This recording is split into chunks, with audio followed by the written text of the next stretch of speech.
Well, hello, everybody. Welcome to the Yoga Mogul gathering. My intention is to hop on here every Friday at 11 o'clock Central and support you and serve you and add massive value in helping you make your yoga studio thrive. While I'm giving you a couple of minutes for people to just hop on and join us, let me just take a couple of minutes to tell you about me. Why am I an expert? Who am I to even offer my help in helping you with your yoga business? Well, my name is Albina Rippy. My husband and I actually started with a small one-room yoga studio in Houston, Texas back in 2008.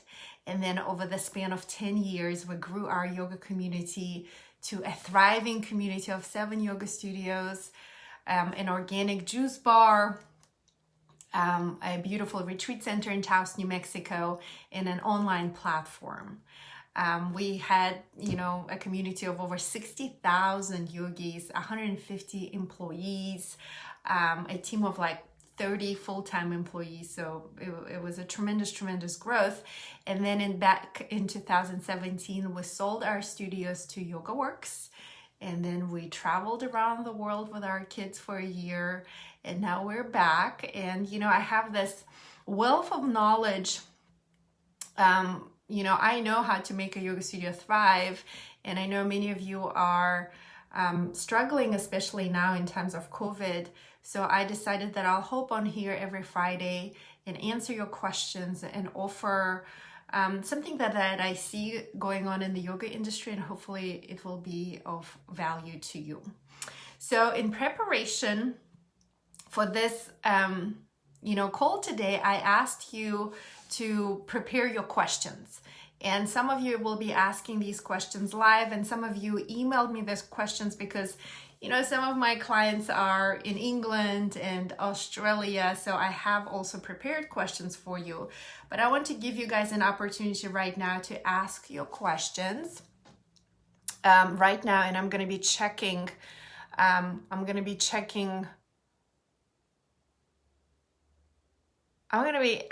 Checking the chat box to see if you're typing the questions right now. And right now at the moment, I do not see your questions. But to be honest, I'm pretty new to Facebook Live, and it's possible that I'm simply not seeing your questions. But so I'll go ahead and start with the prepared questions. And before I even jump into that, I want to take a moment right now to remind you that if you were to kind of step back and look at your business from a 10,000 foot view, right? Sometimes when we are in the forest, when we are deep in the midst of it, we are unable to see the whole forest. We just see the trees. And I want to remind you that your role, your job as a studio owner, as an entrepreneur, as a leader of your community is to be able to see both the big picture and the details.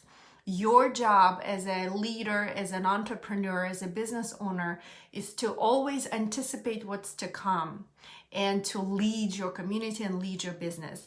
And in order to make your business a successful business, the secret to the success of any business is simply 2 things, you guys. And it sounds so simple. It's just 2 things: marketing and innovation.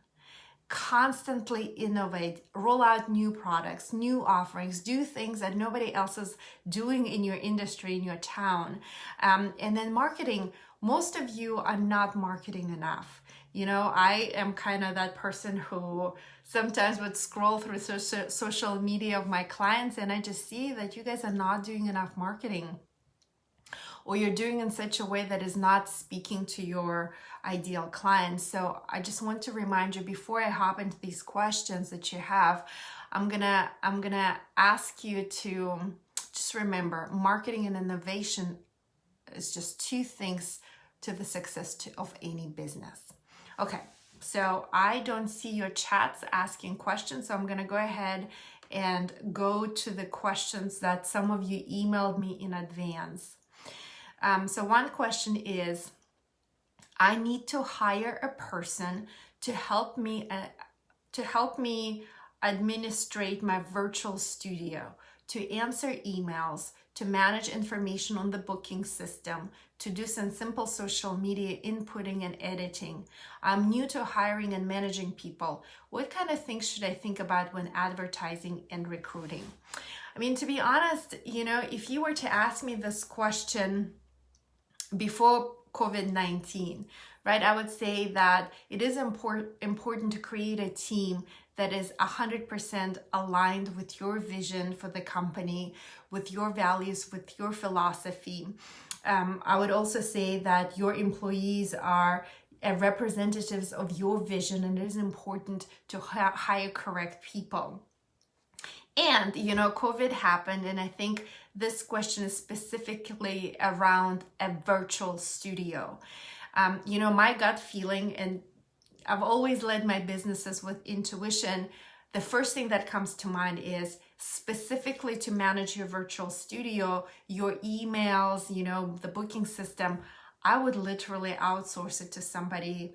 Like there are lots of personal assistants online that you can search for. I know that there are exceptional people that you can hire from India, because they're not going to be a client facing, right? They're not going to be interacting with your clients directly face to face. I do believe that to get the most bang for your buck, so to speak, I would highly recommend looking into virtual assistants online. I know that they do an exceptional job. If you don't believe me, read any of Tim Ferriss's books, like 20-Hour Work Week or something like that.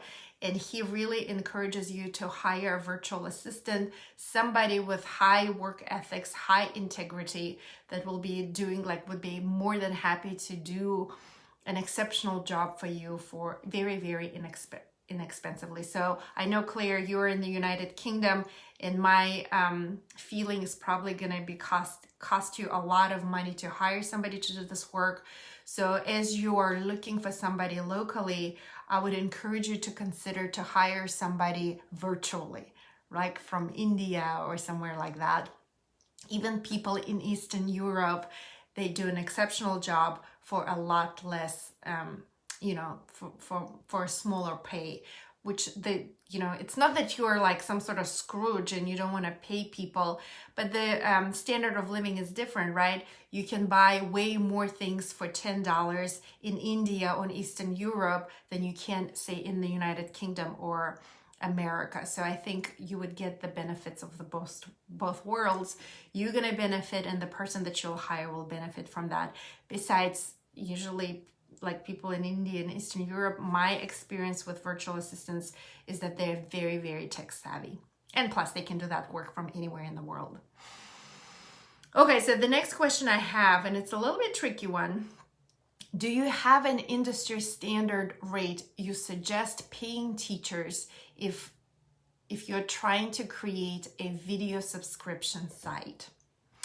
Well, it's funny that you ask. Many years ago, my husband and I, and we also had a partner, we started in an online video platform called Mat to Mat. That was before Alo Yoga, before Cody app and things like that, and certainly before everybody went online.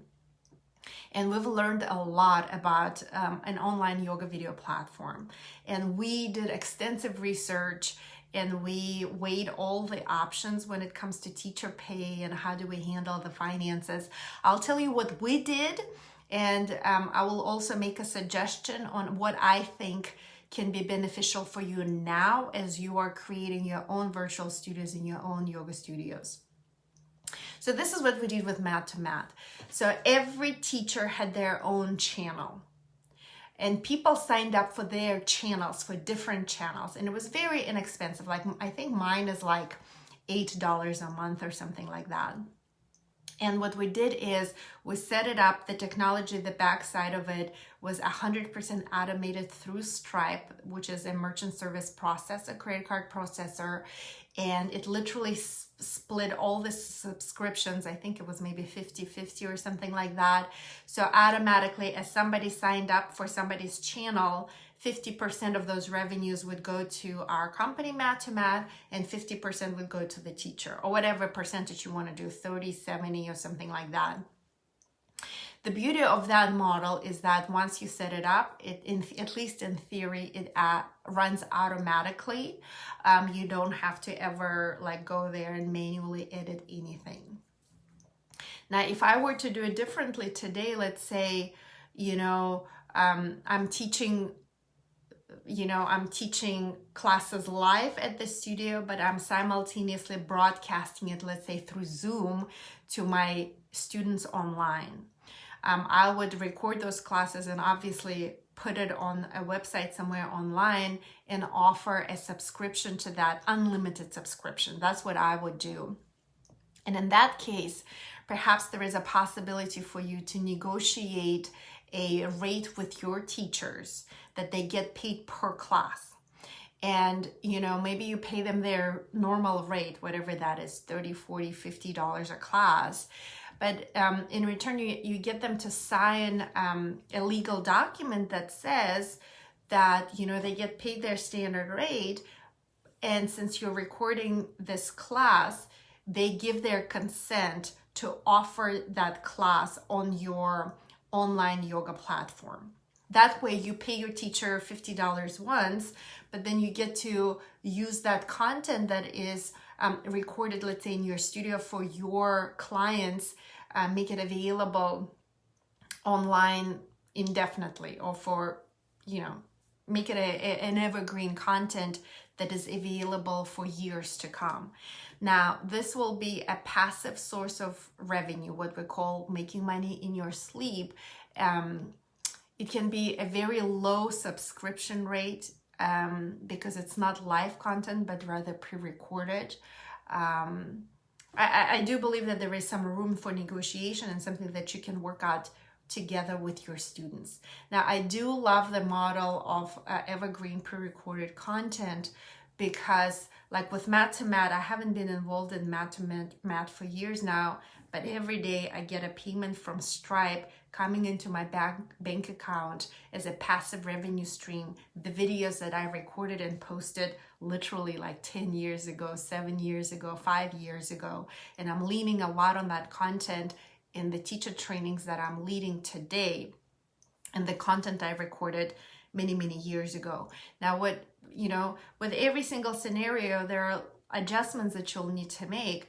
Now, if you want to, create a virtual studio like that with unlimited subscription, it makes sense to invest into high-end video recording, the sound, the lighting, so that it looks professional. Do you know what I'm saying?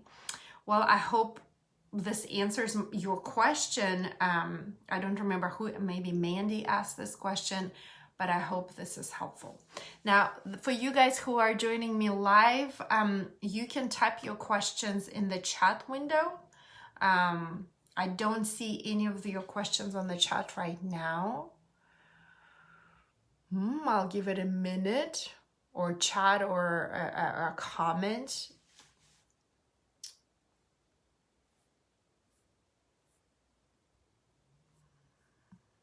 And I also don't see, for some reason, I don't see, sorry guys, I'm still learning the Facebook Live thingamajig, how you can interact with me here. I know that on Zoom it's super easy. You just unmute and ask your question. It seems to be more complicated here on Facebook. So at the moment, I do not see your questions. So I'm gonna also just make up a question right now. So I see a lot of you are in this position where it's been tough. I acknowledge that it's been tough with the studio closings, with the government regulation, with people feeling apprehensive and not comfortable coming to the live classes. I do know that your revenues are dropping 70-80%. I know that it's been tough. And I know that many of you right now are considering, do I even stay open, or do I just shut down my studio? And it is a very tough, it's a tough decision to make right now. So I acknowledge that it hasn't been an easy journey. What I have seen, however, people who've managed to pivot quickly and innovate, mainly offer new products, offer teacher trainings online, including Roger and I. We've pivoted really quickly, and we rolled out 4 teacher trainings last year. We recorded it. We are offering it as an evergreen content right now.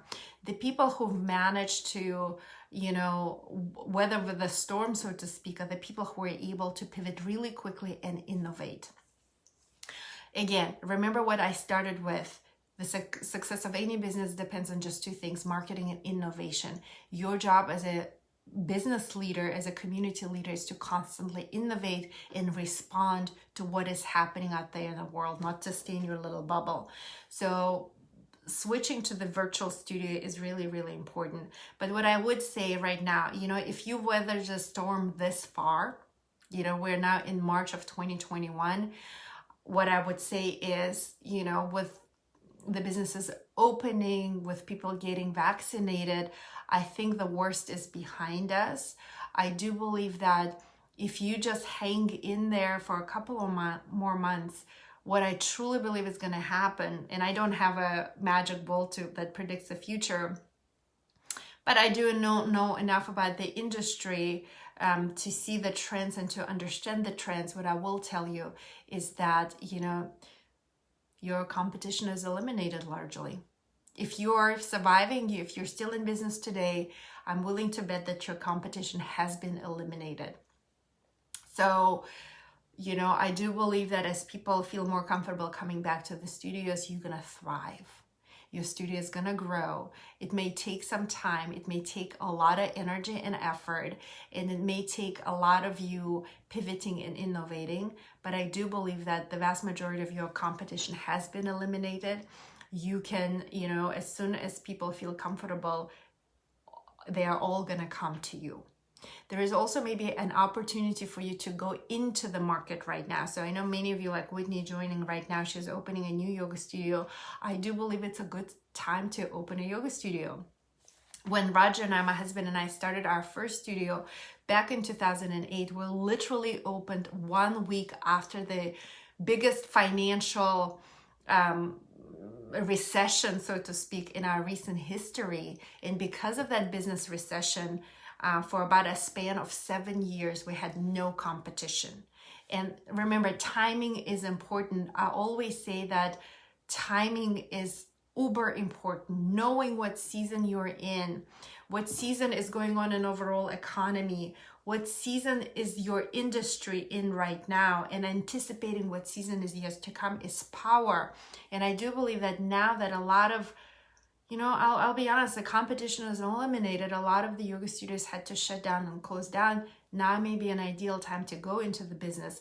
Moreover, you can take over the existing studios of the studios that went out of business. And, I do believe it's a good time to enter into the market if you're willing to do an outstanding work and really hustle, because, yoga industry has very, very low margins. Honestly, you're not going into this industry to make a lot of money. You're going into it because you absolutely love it. And I do believe that both are possible. I do believe that you can do what you love and simultaneously have a financially thriving business. Alrighty, so this is all I have. My intention is to hop on here every Friday to give you an opportunity, guys, to ask your questions, to offer you some inspiration, some support. Every Friday at 11 o'clock, I will be leaning on all my knowledge, all my experience, all my expertise in this area, which is yoga business.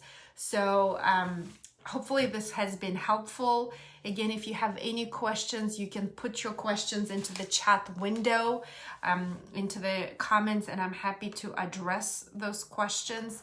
Right now, at the moment, I do not see your questions, but it's possible because I'm doing something incorrectly. I'm not sure, so I'm gonna hop on here on the Facebook on my computer and see. Oh, actually, whoops, I do see your questions now. I had to refresh. So Suzanne is asking, now that my state is opening back up, I want to re-engage members that were lost during COVID closures and also attract new members. What is the best way you found to attract new members? The best way to attract new members, the best marketing is always word of mouth. You know that. When your existing clients bring their friends, family, and coworkers, it's the best form of marketing. So one of the things that you can do, Suzanne, is run a really well-organized, strategic, and well-executed referral program. Have you actually set aside time to create a referral program that is very clear, that is written down and clearly communicated across all the channels, meaning your website, your email, your social media? It can be anything like, bring 3 friends for our introductory special, 30 days for $30, and get 50% off of your monthly package, or your next purchase at the studio class pass refill in the yoga studio. So be generous when you are rolling out a referral program. I would offer like 50% off either monthly membership, like for 1 month, or a class pass. But like, make it very clear, make it easy for them to follow. What we've done at Yoga One in the past, we printed out really beautiful like business card size postcards. They had like a very colorful picture, and on the back we put like the person name who referred you, and like 1 free class to the studio. Now normally I'd say never offer free classes, but today, in this environment, it's just completely different circumstances. I do believe that 1 free class may be beneficial, but also know that if you offer something like that, like a free class, you have to have a very clear strategy around conversion of the new clients. So bringing new clients is not enough. Bringing new clients into the door is not enough. Conversion is where a lot of people's execution is really, really poor. So I'll tell you what we did at Yoga One. This is one of the reasons why we were so successful. We never offered free classes.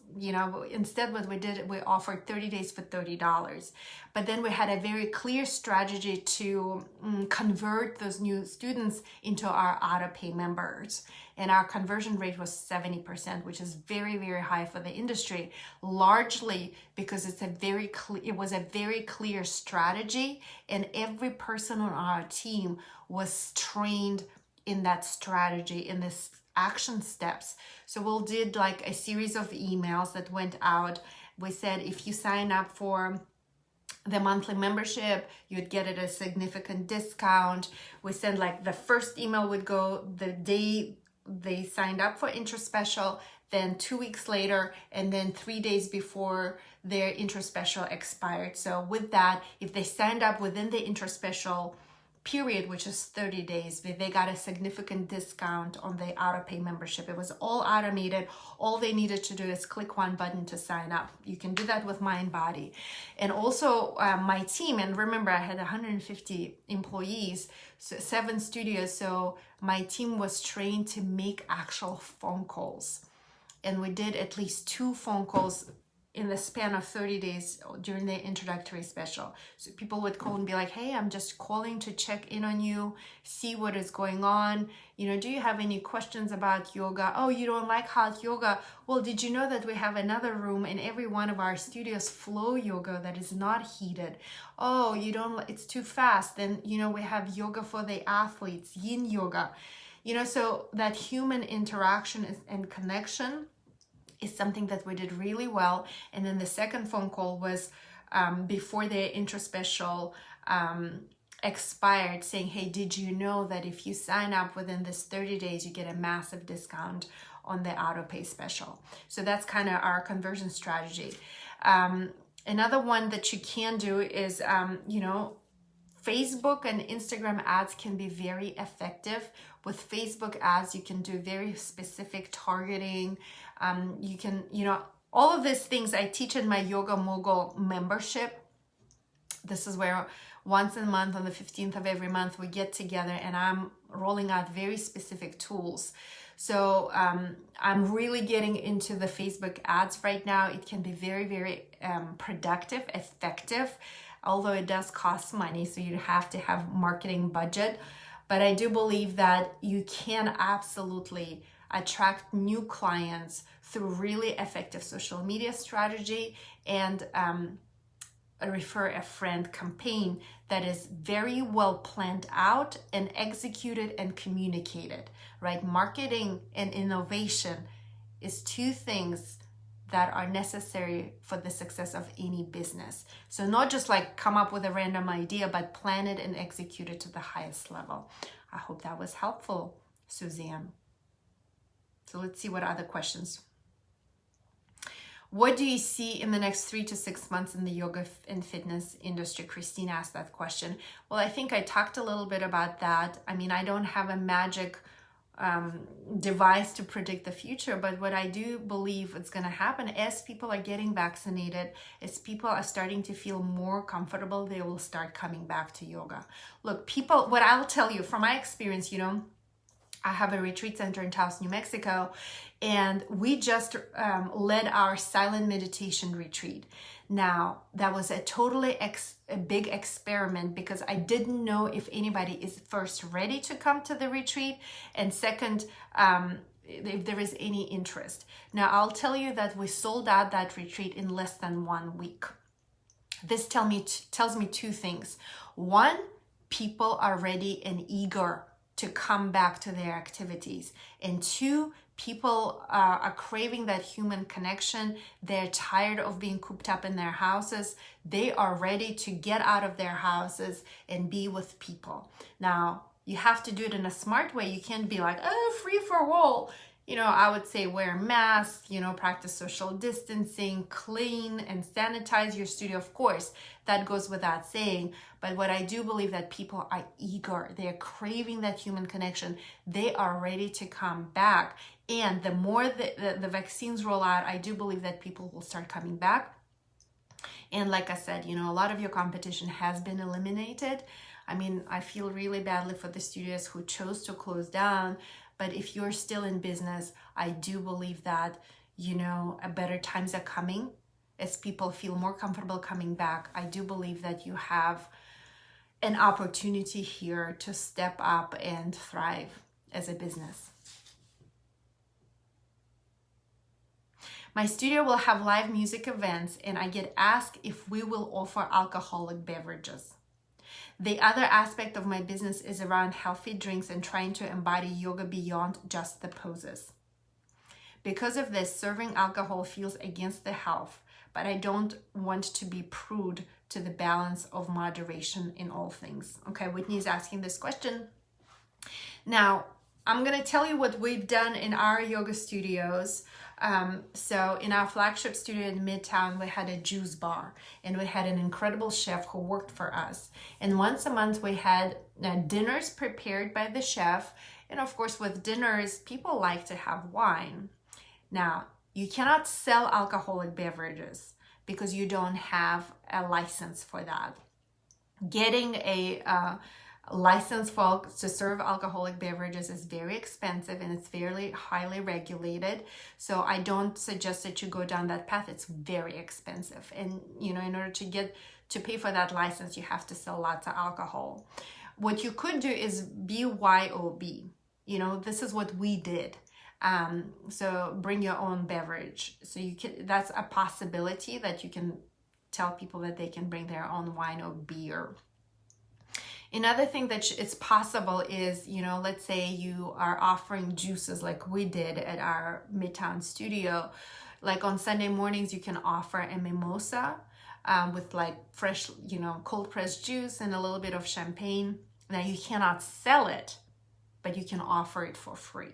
Does it make sense? Because the moment you start selling it, you'll need the license, but you can offer it for free, you can put it into the cost of the event, like the cover charge for the event. I hope that helps. Well, I'm looking to see if there are any other questions.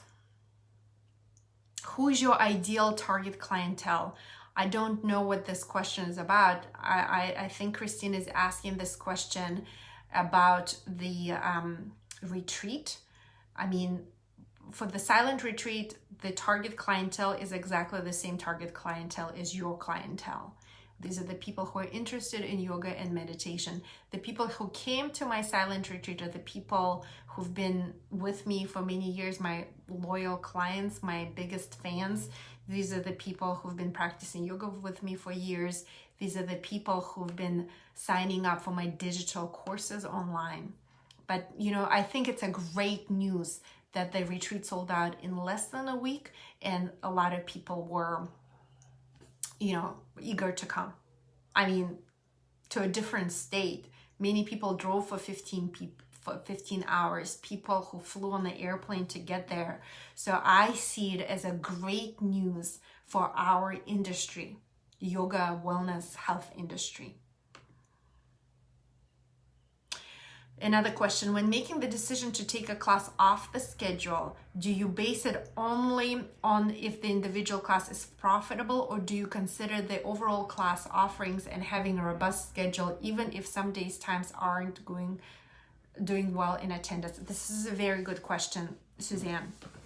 So, you know, this is what I see happen. People yank the class off the schedule, and they like mess with the schedule a lot because not many people come to the class, blah, blah, blah. And I think it's an incorrect strategy. Now, I'll tell you, in our studios, our schedule very rarely changed. From the day we opened in 2008 till the day we sold the studio, and I don't know what they did afterwards, but our slots, you know, time slots remained the same. We maybe tweaked them just a little bit, 15 minutes here and there, and over the span of 10 years, maybe we tweaked it like twice or 3 times. So this is why it is, I want to emphasize that the time slots are uber important. Now you can vary what you're offering in those time slots, but I would not mess with it. The schedule, class schedule, is a sacred thing. Do you know what's the absolute worst? If a person shows up for a class expecting to sweat, expecting something, and then you freaking canceled the class. If it happens once, it's very annoying. If it happens more than once, people are gonna cancel their memberships. So let me just explain to you my overall strategy when it comes to class schedule. And this is where people don't have a foresight. And I think it's a very big mistake. Remember how I started this Q&A session? Your job is to anticipate. Your job is to lead. Your job is to see the big picture as a business studio, as a business owner, as an entrepreneur, as a community leader. So we've always looked at the class schedule as an incentive for people to sign up for the auto-pay membership. Now, the secret to yoga business success is recurring membership. It's not the workshops, it's not class passes, it's not the retail that you sell, absolutely not. Some people do generate a little bit of cash that helps them survive through teacher trainings, but your bread and butter, so to speak, comes from your recurring memberships. Remember, ours was 70% conversion, and over 80% of our revenues were recurring revenues. This is why we were so successful. Now, this is not about how great Albina is, but rather I want to show you that it works, right? I have a very verifiable track record to show you that what I'm talking about absolutely works. So let me come back to your question. So the way we set our schedule that we never changed, it was an incentive for people to sign up for the auto-pay membership. Let me explain. If a person is coming to you and they're considering signing up for your recurring membership, they want to look at your class schedule and see like, I can come at 6 a.m. I can come at 9. Oh, I can come on my lunch break at 12. Oh, I can come like in the middle of the day on the days that I'm off at 2. I can come at 4. I can come at 5:30. I can come at 7, and I can even come at 8:30 p.m. I'm talking about my flagship studio. Now, they will sign up for the membership because they have all these choices. Do you know what I mean? Now, they may never come to the 6 a.m. class. They may never come to the noon class. They may never come, period. But they're going to sign up for the auto-pay membership because they like the option. They like to have the option of being able to sign up. They like to have the idea that tomorrow I'm going to get my life together and I'm going to start my healthy living and I'm going to come. Now, they may never come, but the fact is it's a big lever in them signing up for the auto-pay membership. But if I were to look at like 6 a.m. class performance, it may have very low attendance. I'm not necessarily going to yank it off the schedule. I may change a teacher. I may change what class is in that time slot, but I'll never yank that time slot off the schedule because that 6 a.m. time slot is mentally for people is an option that they can come. And that is why they're going to sign up for the auto-pay membership. Am I making sense? So instead of looking like an individual class, look at a bigger picture. Now, with that in mind, right, I'm going to say seemingly contradictory things, but it's a constant dance. You know, it takes, I think on average takes about 6 months for the class to really take off and in order for you to really analyze the performance. This is, as a leader of my studios, that's what I did to the like nauseum. I would go into those reports and I would analyze every single class, every time slot. And a lot of times I would be like, okay, at 6 a.m. people don't want to do yin yoga. I mean, come on, it's common sense. Ain't nobody gonna drag their ass out of bed to go to yin yoga at 6 a.m. They want to sweat. They want to do something active. So at 6 a.m. we either offered hot yoga, 60-minute, maybe even 45-minute class. Maybe we offered like what we called a hot core explosion, a fusion class done in the hot room with weights, cardio, and yoga, but something very active.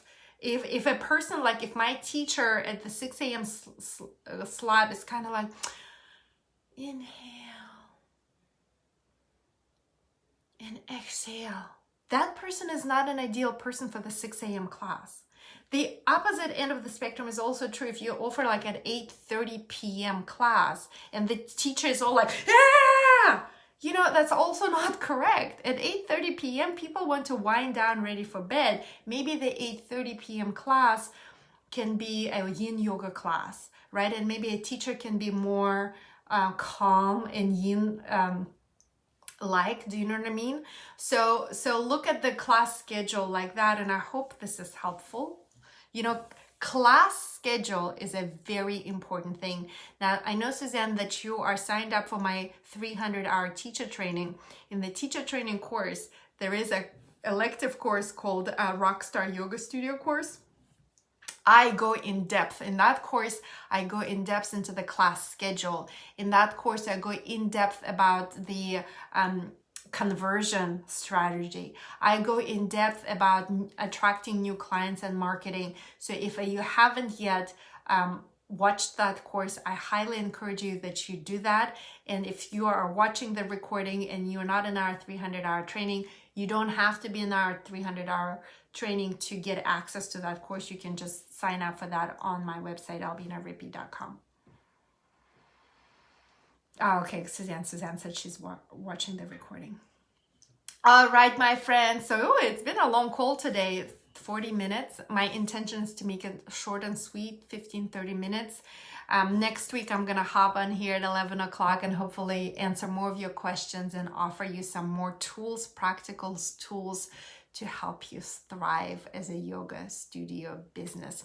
I love you. Good luck. Hang in there. Trust that the divine, the universe led you to being in this business. I know that it has, if you are a spiritual entrepreneur, if you weren't, in other words, like, I know that if it's not God who led you to this moment in time, you wouldn't be in this industry. Do you know what I mean? I know that deep in your heart, you want to serve people, you want to love people, you want to help people live a happy, healthy, and abundant life. So hang in there, trust your calling, trust your passion, and trust your path. And I'm here to support you every single step of the way. Love you. Bye.